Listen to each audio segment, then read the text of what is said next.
ये जो भजन है इसकी हर लाइन में आपको सोना मिलेगा, सोना हर लाइन में सोना जरूर आएगा। और देखिए इस सोने के पीछे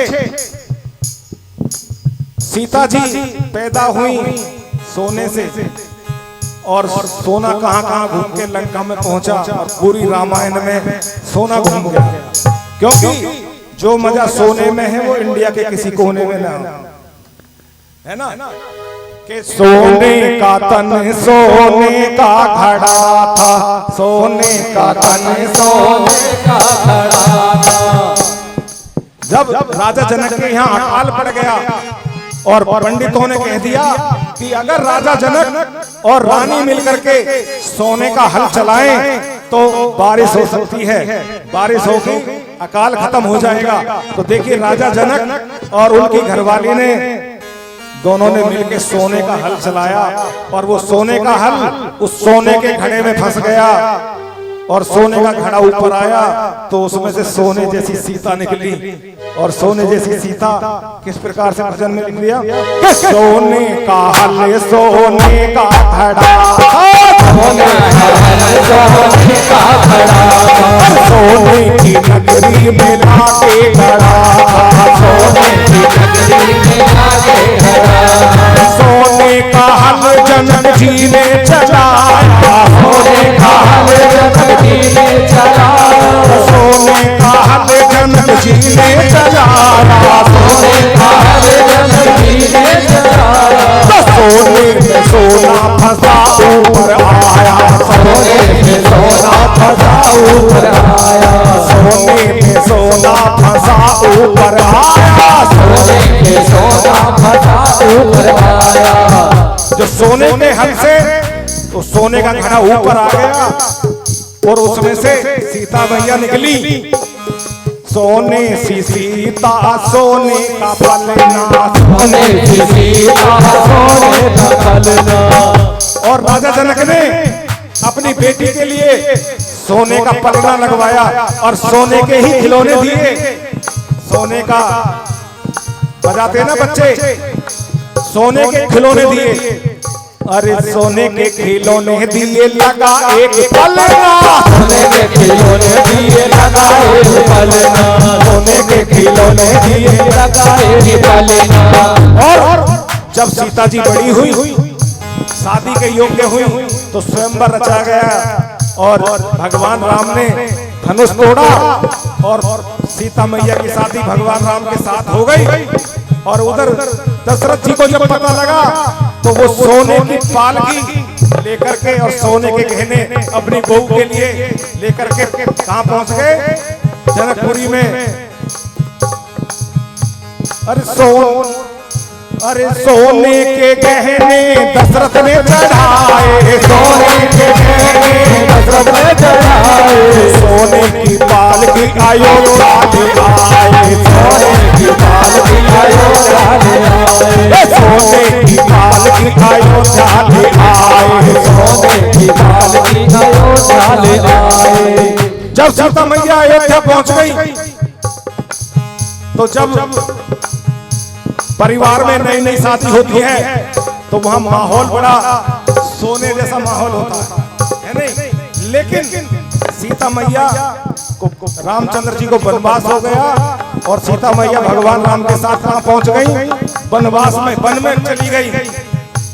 हर सोने के दिन वन को सिधाई, सोने के दिन वन को सिधाई, तो सोने का हिरन देख सिया ललचाई, सोने का हिरन देख सिया ललचाई, सोने का हिरन देख सिया ललचाई, सोने का हिरन देख सिया ललचाई। सोने का रथ रावण लेके आया, सोने का रथ रावण लेके आया, तो सोने का रथ रावण लेके आया, सोने का रथ रावण लेके आया, तो सोने की सी और सोने की लंका में लेके सिधाया, सोने की लंका में लेके सिधाया, सोने की लंका में लेके सिधाया, सोने की लंका में लेके सिधाया। उधर राम लक्ष्मण जी सीता जी को ढूंढते ढूंढते और हनुमान जी को भेज दिया कि जाके सीता जी का पता लगाओ। तो हनुमान जी ने जब लंका में प्रवेश किया तो हमारी जो रामायण है वो बताती है कि उनका शरीर भी सोने के समान चमकने लगा जब लंका में प्रवेश किया हनुमान जी ने।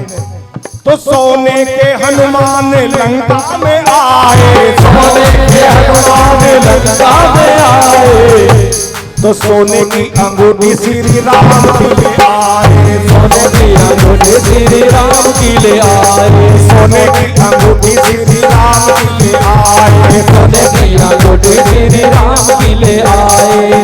भगवान राम ने अपनी अंगूठी दे दी थी हनुमान जी को, जाके सीता मैया को दे देना, वो पहचान जाएंगे।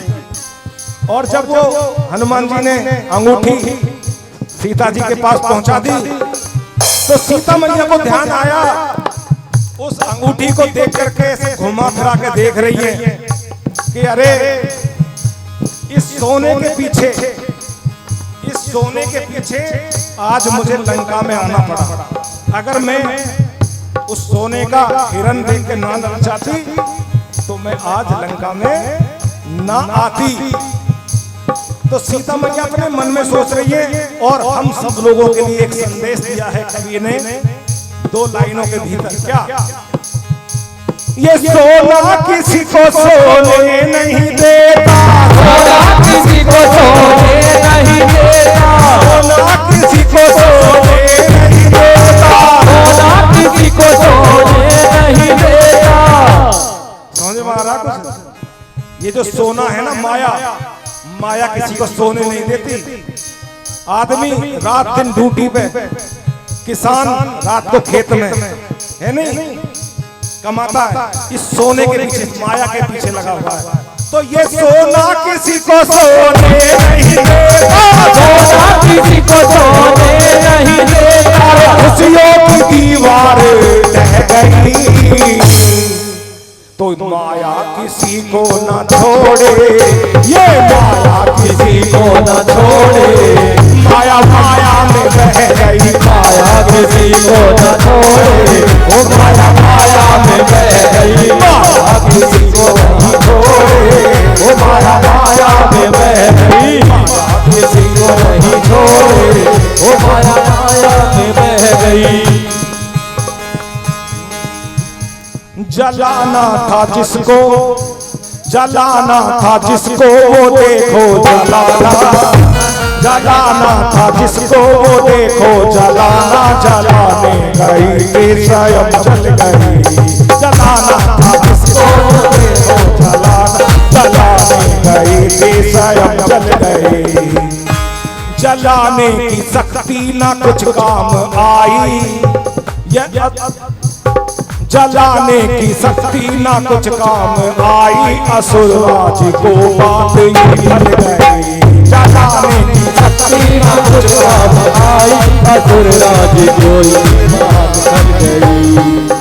होलिका, होलिका अपने भतीजे प्रहलाद भगत को गोदी में लेके बैठ गई जलाने के लिए, क्योंकि उसके भाई हिरणाकुश ने कह दिया कि इसको खत्म करो, ये भगवान का नाम लेता, मेरा नाम नहीं लेता, प्रहलाद को जला दे। होलिका जो थी उसकी बुआ अपने भतीजे को अपने भीतर लेके बैठ गई, लेकिन हुआ क्या?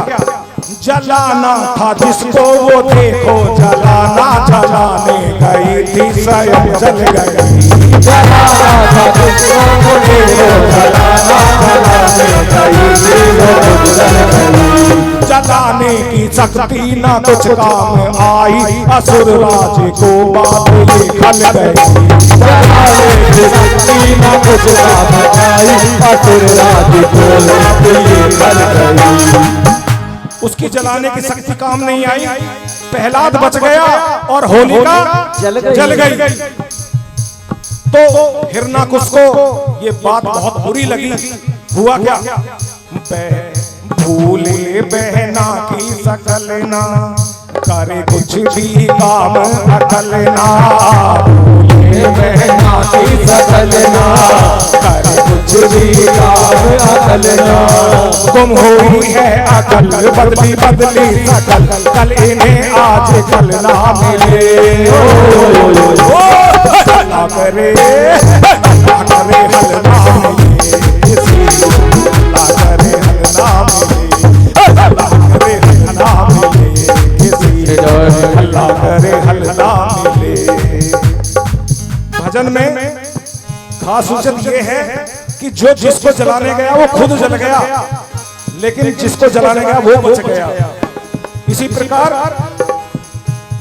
लगी आग ऐसी बुझाए बुझी ना, लगी आग ऐसी बुझाए बुझी ना, वो सोने की लंका मगर जल गई। लगी आग ऐसी बुझाए बुझी ना, वो सोने की लंका मगर जल गई। वो दिल भर जली ना विभीषण की कुटिया, यही बात रावण को खल गई। वो दिल भर जली ना विभीषण की कुटिया, यही बात रावण को खल गई। पूरी लंका जल गई लेकिन विभीषण की कुटिया नहीं जली। इसी बात से रावण बड़ा नाराज हुआ। मुरझाया कोई कमल ना, मुरझाया कोई कमल ना, कुछ भी काम अकल ना, कुछ भी काम अकल ना। बदली बदली सकल गुम हुई है अकल, जैसे प्यासे को जल ना मिले। तो रावण हल्ला करे हल ना मिले किसी को, हल्ला करे हल ना मिले किसी को, हल्ला करे हल ना मिले किसी को, हल्ला करे हल ना